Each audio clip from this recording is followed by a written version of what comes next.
Estamos a domingo 3 de mayo de 2020 y a día de hoy las cifras de contagios por el coronavirus siguen ascendiendo, quizá ya de una forma tan acuciada como al principio, como en los primeros meses de febrero, marzo, pero siguen creciendo, ¿no? Y a día de hoy casi ya es escalofriante hablar de más de 3.200.000 infectados en todo el mundo, de los cuales casi 240.000 han fallecido.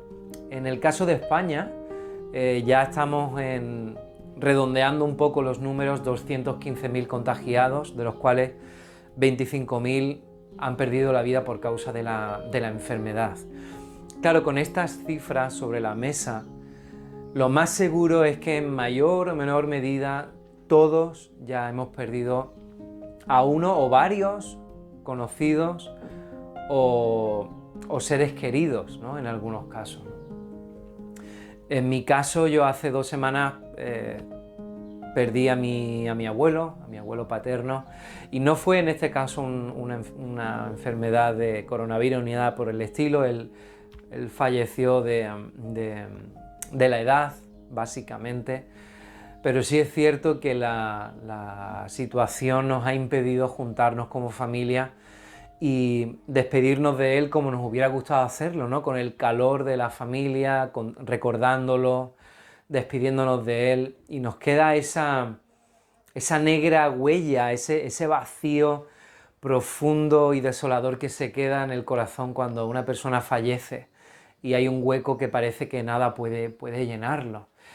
Y lo cierto es que a día de hoy entiendo que es un tema que es necesario tratar, porque especialmente en este año que está siendo marcado por la epidemia, muchas personas a lo largo de todo el planeta van a tener que enfrentarse cara a cara a la realidad de la pérdida de una persona. A lo largo de toda la historia y en todos los lugares del mundo, la muerte ha sido un tema central en muchas culturas. Ha sido integrada de muchas maneras y por parte de muchos grupos sociales. Ha sido integrada la muerte en la vida cotidiana como algo normal, se ha normalizado. Por ejemplo, en Hispanoamérica está demostrado por parte de la historia y de la arqueología que desde hace miles de años se practica la ofrenda a los muertos, esta ofrenda ritual de la que hay vestigios, con la que los familiares se despedían del muerto, de alguna manera haciéndole llegar obsequios, alimentos, armas que le podían proveer de lo necesario para vivir en la otra vida. Probablemente hayamos visto imágenes de cómo, por ejemplo, en México es tan característico la celebración del Día de los Muertos, donde la familia construye el altar de muertos y le traen ofrendas. En otras culturas, como por ejemplo en países africanos, cuando fallece un difunto, un familiar, lo que se hace es un ritual, una fiesta ritual en la que se canta, se llora, se baila en presencia del muerto durante 9 días para despedirse de él. A veces se canta, se llora y se baila hasta un punto que en ocasiones llega a ser frenético, rozando el frenesí. Pero se practica tal ritual con la intención de que el difunto pueda atravesar el umbral hacia la otra vida. Y como estos dos ejemplos de la cultura hispanoamericana, la cultura africana, a lo largo de todo el mundo ha habido diferentes maneras de integrar la muerte como parte de la vida. Lamentablemente, hoy en día, en nuestra cultura occidental, hoy en día, la muerte ha quedado relegada a un tema tabú. Es algo que no es cómodo tratar con la muerte. No es cómodo lidiar con ella. Tratamos de alejar a los niños todo lo posible de la muerte. Cuando se muere un familiar, si no es demasiado cercano, pues los niños mejor que no vayan al cementerio. Y casi que nos da miedo hablar de la muerte de un familiar, de la muerte de un enfermo o de nuestra muerte en un futuro. Es un tema que nos provoca miedo, ansiedad, y que lo hemos relegado hacia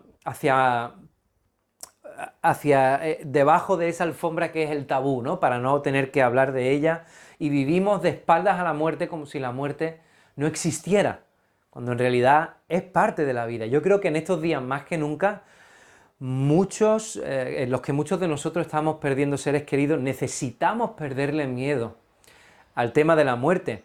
¿Y por qué no acercarnos a este tema de manera franca, de una manera sincera, abierta?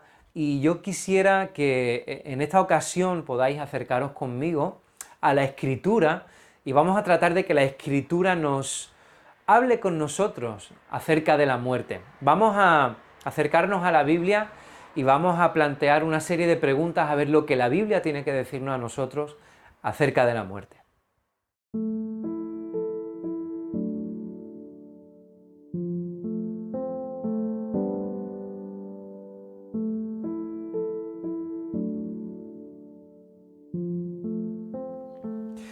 Según la ciencia, desde la antigüedad, la mayoría de la gente estaba de acuerdo de que la muerte había ocurrido cuando una persona había dejado de respirar y su corazón había dejado de latir. En el mundo antiguo no había dudas con respecto a esto. Si una persona ya no respiraba y su corazón ya no latía, pues definitiva e irremediablemente tal persona había fallecido, estaba muerta. Para los griegos, por ejemplo, en la antigua Grecia, el corazón era el centro de la vida del ser humano. Para los hebreos, por ejemplo, los antiguos hebreos, la vida estaba ligada al aliento, a la respiración, a ese aliento que Dios sopla en Adán y le da vida. Maimónides, que era un antiguo rabino y médico muy conocido, él describió la importancia vital de la cabeza como centro de cohesión de la vida en el ser humano. Eso es lo que en diferentes culturas se había dicho acerca de la muerte clínica a nivel científico, a nivel médico, en el pasado. Pero ¿qué ocurre hoy en día? Hoy en día, hablar de la muerte clínica es una cuestión difícil para la medicina y de hecho tiene diversas ramificaciones de carácter ético y ramificaciones de carácter legal. Por ejemplo, cuando una persona decide ser donante de órganos, ¿cuál es el punto exacto en el que se puede diagnosticar que tal persona ha muerto y se extrae esos órganos que ha decidido donar? Porque si se espera por parte del médico a de que el proceso de necrosis afecte al órgano, ese órgano ya no vale. Entonces, ¿cuál es el punto exacto en el que un médico, un doctor o un científico puede determinar que la persona está clínicamente muerta? Hoy en día, con el desarrollo de la medicina, de la tecnología, ya no está tan claro como en la antigüedad que la ausencia de latido sea un signo de muerte. Ni siquiera la ausencia de respiración puede ser un signo de muerte. Ya no son criterios válidos, porque la tecnología, la ciencia y la medicina han avanzado hasta tal punto que cuando un corazón deja de latir, aún hay medios para reanimarlo. Y cuando una persona no puede respirar por sí misma, ya hay máquinas, los famosos respiradores que tanto nos han dado que hablar en esta epidemia, ¿verdad? Hay máquinas que pueden respirar por una persona, pueden hacer el movimiento de respirar si la persona por sí misma está en un coma tan profundo que no puede hacerlo. Así que, de hecho, se da la realidad de que muchos hoy día, después de haber entrado en un paro cardiorrespiratorio, los médicos consiguen reanimarlo y puede seguir después recuperado y continuar con su vida. Entonces ya no es tan fácil hablar de vida y muerte a nivel clínico. De hecho, los médicos hoy manejan un concepto que es el concepto de muerte encefálica. Más o menos hay cierto consenso y es cuando los médicos reconocen como muerto a un individuo que ha perdido su función cerebral de forma completa e irreversible. Eso diría hoy día la ciencia o la medicina si le preguntamos qué es la muerte. Pero ¿qué es la muerte según la Biblia?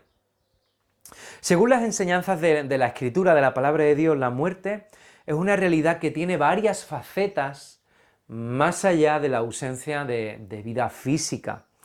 Podemos decir que la muerte encierra la idea de una ruptura, ¿vale? Es una ruptura en una triple dimensión. Es una ruptura que en primer lugar es una ruptura y lo más inmediato es una ruptura espiritual, y esto lo vemos en las primeras páginas de la Biblia.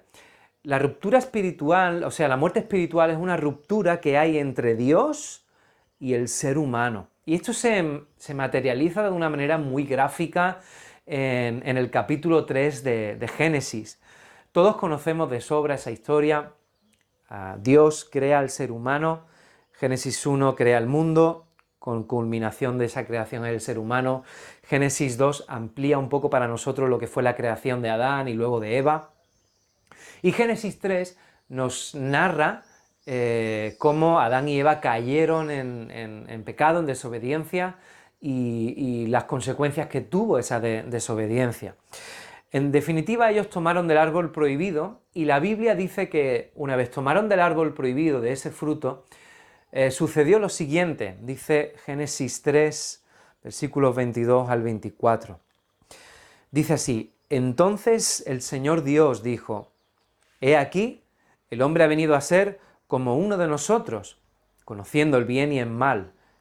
Cuidado ahora no vaya a extender su mano y tomar también del árbol de la vida, y coma y viva para siempre. Y el Señor Dios lo echó del huerto del Edén para que labrara la tierra de la cual fue tomado.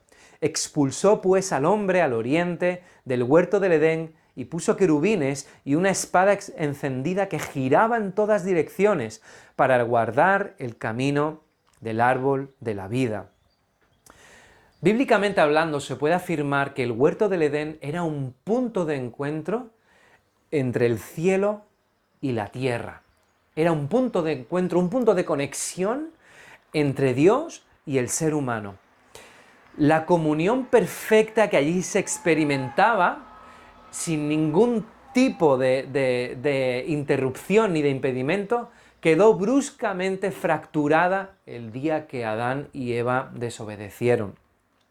De manera que Dios expulsó fuera del huerto del Edén a Adán y a Eva, y ahí se materializó esa ruptura de la comunión perfecta que había habido entre el ser humano y Dios hasta ese momento. De manera que Adán y Eva al principio vivían en ese Edén y luego son expulsados del Edén y queda completamente rota, fracturada la comunión entre Dios y el hombre. Esa es la muerte espiritual de la que se va a hablar luego en diversas partes de la Biblia. Esta nueva condición de muerte espiritual, desde entonces, desde nuestros primeros ancestros, Adán y Eva, cada ser humano hemos heredado y desarrollado esta muerte espiritual. Y la muerte espiritual es lo que de alguna manera marca la condición en la que vivimos nosotros en nuestro día a día. De manera natural vivimos lejos de Dios, ajenos a sus mandamientos y dándole la espalda como sistema de vida. Dice la palabra de Dios en Efesios 2, versículos 1 al 3, Él os dio vida que estabais muertos, o cuando estabais muertos, en vuestros delitos y pecados, en los cuales anduvisteis en otro tiempo según la corriente de este mundo. Por lo tanto, la propia palabra nos enseña que nosotros, a pesar de que estamos vivitos y coleando cada uno de nosotros, y cada uno de los que me estáis visualizando, me estáis viendo porque estáis vivos, pero a pesar de que tengáis vida física, es posible que espiritualmente, si estás lejos de Dios, si no le has conocido, si no le has abrazado y no lo has recibido en tu corazón, espiritualmente la Biblia nos dice que aún puedes estar muerto, y hemos estado muertos durante una gran parte de nuestra vida. Pero más allá de la muerte espiritual, también la Biblia nos habla de la muerte física. Y esta llega inevitablemente a cada ser humano. ¿De qué manera la muerte física puede ser también una ruptura? Es muy sencillo, porque el ser humano, ese ser humano que ha sido creado por Dios a partir de la tierra y del aliento de vida que sopló en su nariz, esa unión tan inseparable que es la esencia del ser humano, en el momento de morir físicamente se rompe, el ser humano se desintegra por dentro. Fíjate cómo describe la muerte en este sentido un pasaje que está en Eclesiastés capítulo 12, versículos 6 y 7. Dice: acuérdate de él antes de que se rompa el hilo de plata, se quiebre el cuenco de oro y se rompa el cántaro junto a la fuente, y se haga pedazos la rueda junto al pozo. Entonces volverá el polvo a la tierra como lo que era, y el espíritu volverá a Dios que lo dio. Esta manera tan poética que tiene de expresarse el libro de Eclesiastés, en este punto del libro se está desarrollando un poema que reflexiona sobre lo que es la vejez. Y esa vejez culmina con estas palabras que hemos leído. Culmina con que el cuerpo físico del hombre vuelve a desintegrarse hasta llegar a ser polvo como lo que era, pero el espíritu regresa a Dios, que fue quien lo dio. De manera que esto sería la muerte física, pero hay un tercer aspecto, una tercera dimensión que es la muerte. Es lo que la Biblia llama la muerte en la eternidad o segunda muerte, que dirá algunos pasajes, ¿no?, entre comillas. Y esto sucede cuando ya en la eternidad aquellos que han vivido y se han obstinado en dar la espalda a Dios quedarán irremediablemente ya separados de Él durante toda la eternidad.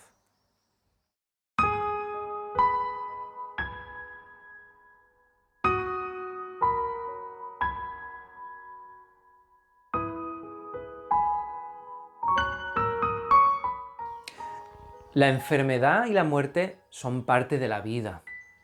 De hecho, lo consideramos una parte natural de la vida. Generación tras generación, todos nacemos, crecemos, nos desarrollamos y luego envejecemos, enfermamos y nos morimos. Así ha sido siempre y así lo seguirá siendo. No obstante, la Biblia nos enseña que originalmente este no era el plan de Dios creador. Génesis 1 y 2 nos relatan cómo Dios crea todas las cosas, cómo Él crea toda la materia, cómo Él crea toda la vida, todas las especies vegetales, todas las especies de vida animal, y como momento culminante de la creación, Él crea a Adán y a Eva, el género humano, el ser humano, y allí los planta en un jardín ideal que se llamaba el Huerto del Edén. Allí en el Huerto del Edén, donde el Señor les colocó a Adán y Eva, tenían todo lo necesario para vivir. Árboles de todas clases, tenían agua y sobre todo lo más importante, disfrutaban de la comunión con el Señor. El compañerismo perfecto con Dios estaba allí en el jardín del Edén. Y fíjate en un detalle del texto. Dice Génesis 2, 15 al 17. Entonces el Señor Dios tomó al hombre y lo puso en el huerto del Edén para que lo cultivara y lo cuidara. Y ordenó el Señor Dios al hombre diciendo: de todo árbol del huerto podrás comer, pero del árbol del huerto del conocimiento, pero del árbol del conocimiento del bien y del mal no comerás, porque el día que de él comas, ciertamente morirás.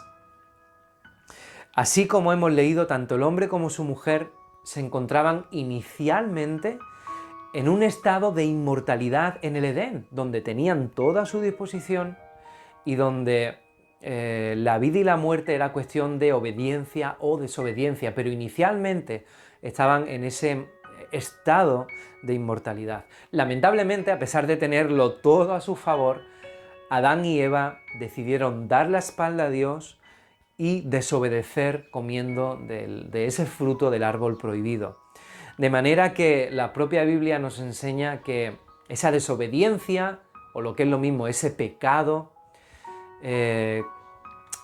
acarreó terribles consecuencias, no solo para Adán y Eva, que fueron expulsados del Edén y finalmente murieron, sino que ese pecado ha sido heredado por cada descendiente de Adán y Eva, por ti y por mí. Hemos nacido con esa condición. Esa sí que es la gran epidemia que asola a la humanidad, el pecado con el que nacemos habiéndolo heredado de nuestros primeros padres. Y así como el pecado, heredamos también las consecuencias nefastas que trae el pecado, la enfermedad, el dolor, la ruptura de las relaciones y finalmente la muerte. De esta manera las Escrituras nos demuestran a nosotros que la muerte morimos porque hubo una decisión que se tomó, la peor decisión de toda la historia. Posteriormente, como hemos dicho, esa decisión acarreó consecuencias no solo para ellos, sino para el resto de la humanidad. Por eso es que morimos, porque el hombre, el género humano, aúna ha decidido dar la espalda al Señor.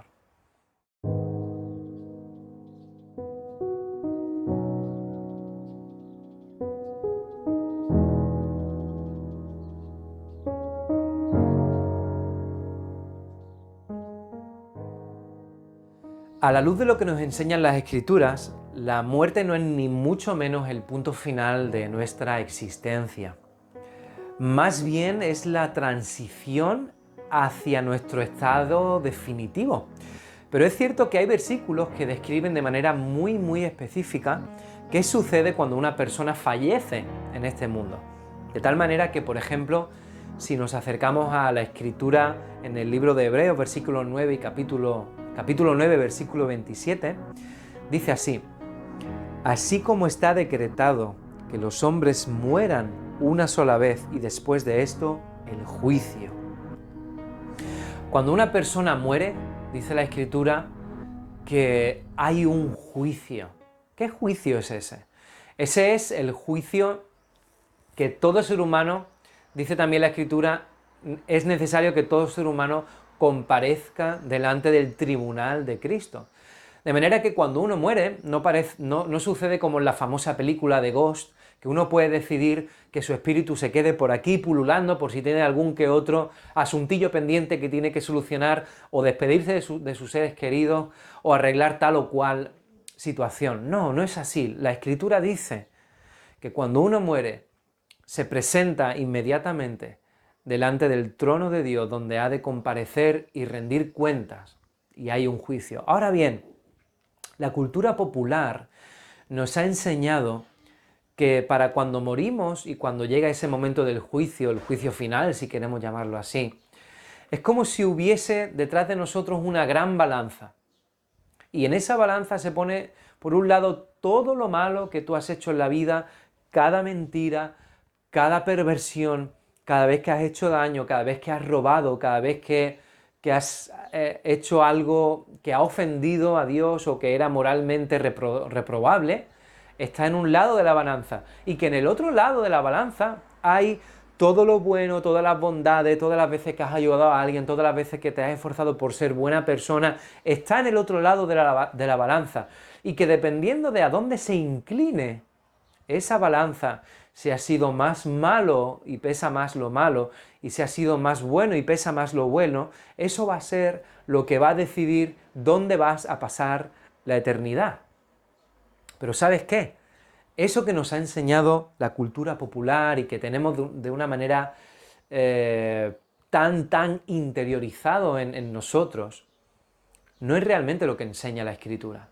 La Escritura dice que lo que hay en el lado malo de la balanza pesa tanto que por muchas obras buenas que pongas en el otro extremo, nunca conseguirás equilibrar la balanza, ni mucho menos llevarte el platillo bueno al juicio y al veredicto definitivo. Porque lo malo no puede ser remediado con obras buenas. Piénsalo de otra manera. Imagínate que tienes un gran puchero donde estás haciendo una olla de caldo. Y ahí tienes una olla de caldo de tamaño industrial donde estás preparando una comida para todo un campamento. Pero en esa olla de caldo echa una sola cucharita de cianuro. En comparación al caldo, a la cantidad, a los litros y litros de caldo bueno, ¿qué es en comparación con esa pequeña cucharita de cianuro? Pero yo estoy seguro de que tú y yo, sabiendo que hay una pequeña cucharadita de cianuro en esa olla, ni se nos ocurriría acercarnos a oler el caldo, porque sabemos que esa olla está contaminada y hay veneno y muerte en ella. Eso se parece un poquito más a lo que la Biblia nos enseña. El lugar donde pasaremos la eternidad no se decide en base a si somos o no somos buenas personas. Claro que el mundo está lleno de buena gente y de buenas personas, pero no es el ser buena persona lo que te hace ir al cielo o al infierno. Se trata de la fe y se trata de una muerte que nos dio vida. Dice la Escritura en Romanos 5, Dios demuestra su amor para con nosotros en que siendo aún pecadores, Cristo murió por nosotros. Entonces, mucho más, habiendo sido ahora justificados por su sangre, seremos salvos de la ira de Dios por medio de él. De manera que no se trata de cuánto me he esforzado yo por ser buena persona, se trata de una sola cosa, de si yo confío o no confío en el sacrificio de Cristo que a mí me salva. De manera que ese es el llamado que hace la Escritura hoy. Despierta, tú que duermes, y levántate de los muertos y te alumbrará Cristo, dice Efesios 5:14. En otras palabras, cree en el Evangelio, abre tu corazón al Señor, deja que Él entre en tu vida, que te salve, confía en Cristo, solamente Él puede salvarte, solamente Él puede determinar una diferencia real entre la vida y la muerte en la eternidad.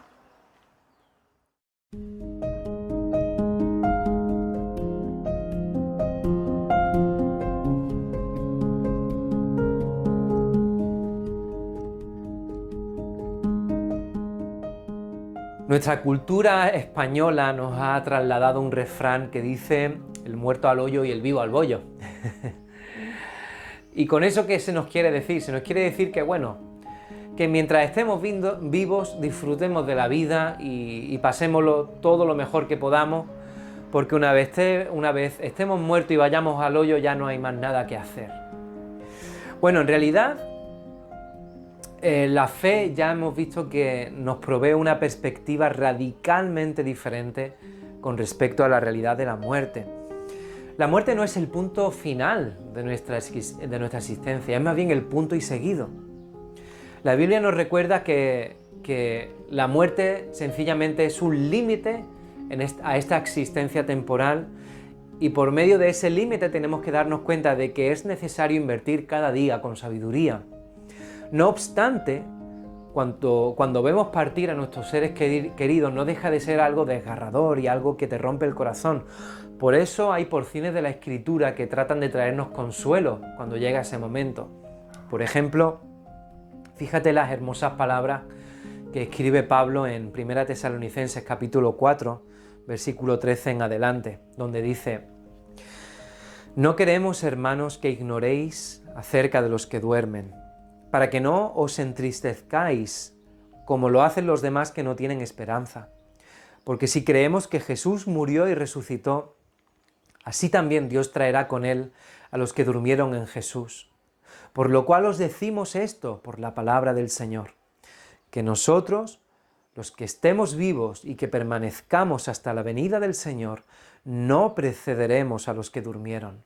Pues el Señor mismo descenderá del cielo con voz de mando, con voz de arcángel y con la trompeta de Dios, y los muertos en Cristo se levantarán primero.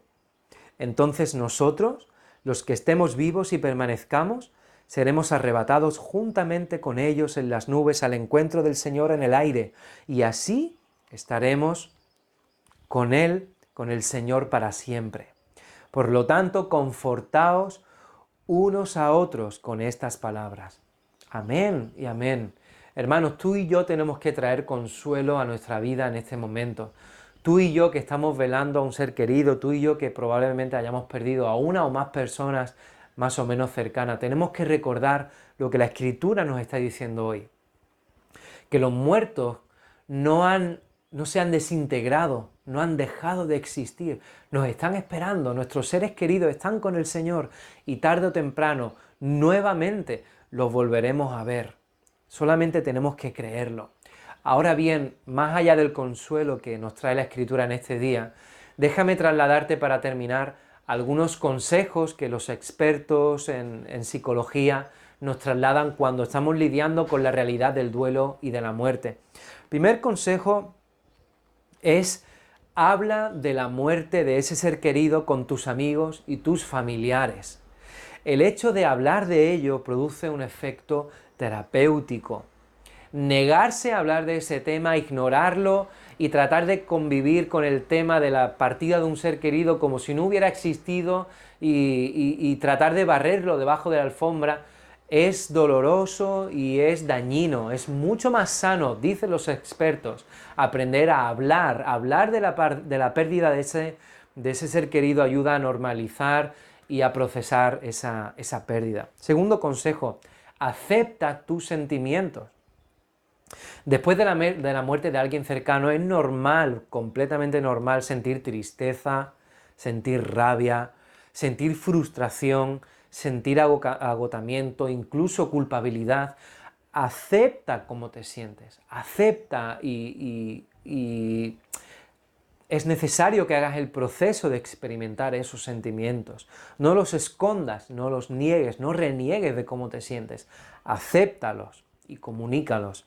Tercer consejo, trata de cuidarte a ti y a tu familia. Es decir, el proceso de duelo puede llevarnos a un punto donde no queramos comer o no queramos dormir. En la medida de lo posible tenemos que hacer un esfuerzo como familia por comer y tratar de llevar hábitos y ritmos de vida saludables. Esto nos ayudará en el proceso de duelo y de afrontar la pérdida de un ser querido. Un consejo más, ayude a otras personas que también lidian con esa pérdida. Es necesario que hagamos el esfuerzo de tratar de ayudar a otro, quizá otro familiar o otro amigo que está llorando la misma pérdida que tú, porque hay un efecto terapéutico también en el ayudar a otra persona. Cuando tú ayudas a alguien, el efecto rebote es que también te estás ayudando a ti mismo. Y un último consejo, rememora, recuerda y celebra la vida de tu ser querido. Es bueno que uno aprenda a recordar con alegría esos momentos que atesoras con esa persona que has visto partir de tu vida. Y es cierto que la pérdida es dolorosa y que ya no lo tienes, pero aprende a disfrutar de los buenos recuerdos y de las buenas huellas que esa persona te ha dejado. Por último, yo mismo añado un último consejo, y es que si a pesar de todo procesar una muerte te está resultando especialmente difícil o doloroso, no dudes en acudir a la ayuda de un experto, a la ayuda de un consejero o de un psicólogo. Sí, somos cristianos, sí, tenemos al Señor, sí, tenemos su palabra y su espíritu, pero somos personas de carne y hueso. Y a veces es necesario acudir a un psicólogo. Eso no es ser poco espiritual, ni estar mal en tu fe, ni muchísimo menos. No dejes que nadie te diga semejante salvajada. Igual que cuando estás enfermo te vas al médico, cuando estás emocionalmente tocado necesitas ir al psicólogo. Una cosa no quita la otra. Y con esto me despido. Espero que esta palabra te haya sido de consuelo, de aliento, de bendición, y deseo que el Señor te bendiga grandemente.